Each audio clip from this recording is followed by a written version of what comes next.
manager there. So she has a lot of background and experience as far as this goes.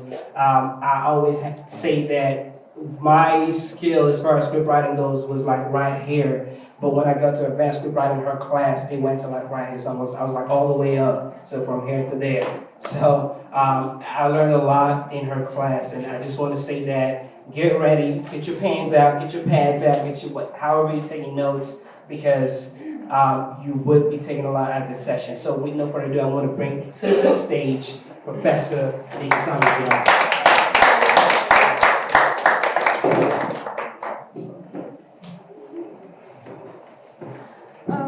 Thank you, Lucius. I want to say that Lucius is just, I get these delightful students, and Lucius is up there at number one, but it's just so, can you guys hear me? Because my voice is a little, can you hear me? Yeah. Okay, 'cause, he's just exceptional. I want to get right to it because I want to tell you all what I'm going to speak about, and I'm going to speak about where story comes from as far as scripts are concerned. Now, how to write a script, the actual mechanics of that is science, and you can learn it from a book. But what you write is more important than how you put it on paper if you're not putting anything down that makes any sense. So I'm not worried about any of you not understanding how to format a script. Just because you know how to format a script does not mean you know how to write. Okay, so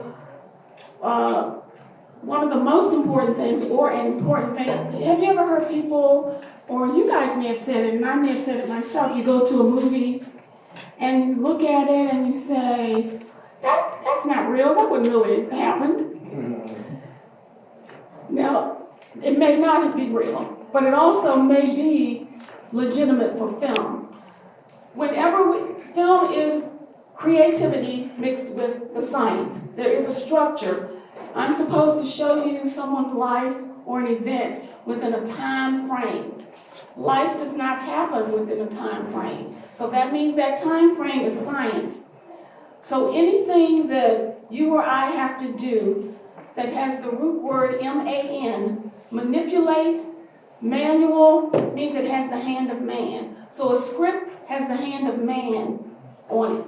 It will not be real life because it's in what? A time frame.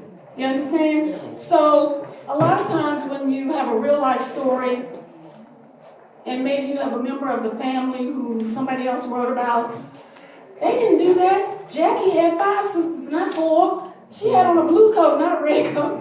Okay. You can allow the family members to say those types of things. The filmmaker may have had to adjust from the fact that you had 26 brothers and make it 24. The fact that you had on a blue shirt and make you have on a green one.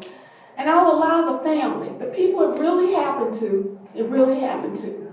But the rest of the world, as long as you write, when you write, you give us the essence of that person's life, you've done your job.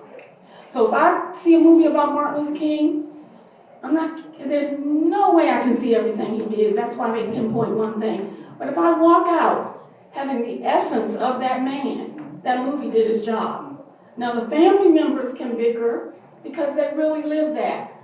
But my job as a film writer is to give you the essence of whatever it is I'm telling. The essence of the Civil War, the essence of someone's life. I cannot give you the type of accuracy that a novel may be able to do. And so you should accept that and not put that as a burden on yourself. The next thing about structure, just basic, very basic. I feel like at the beginning of script writing, my students should learn the fundamentals. Even if you abandon them in your career, that's fine, but you need to know how the will was made. So the 3 things I want you to write down are setup, which is Act 1, confrontation, which is Act 2, and resolution, which is Act 3. Now today, a lot of people who are famous and who have hit movies and whatever, they poo-pah that. Oh, I don't want to do that structure. But if they written a movie, directed a movie that is done really well,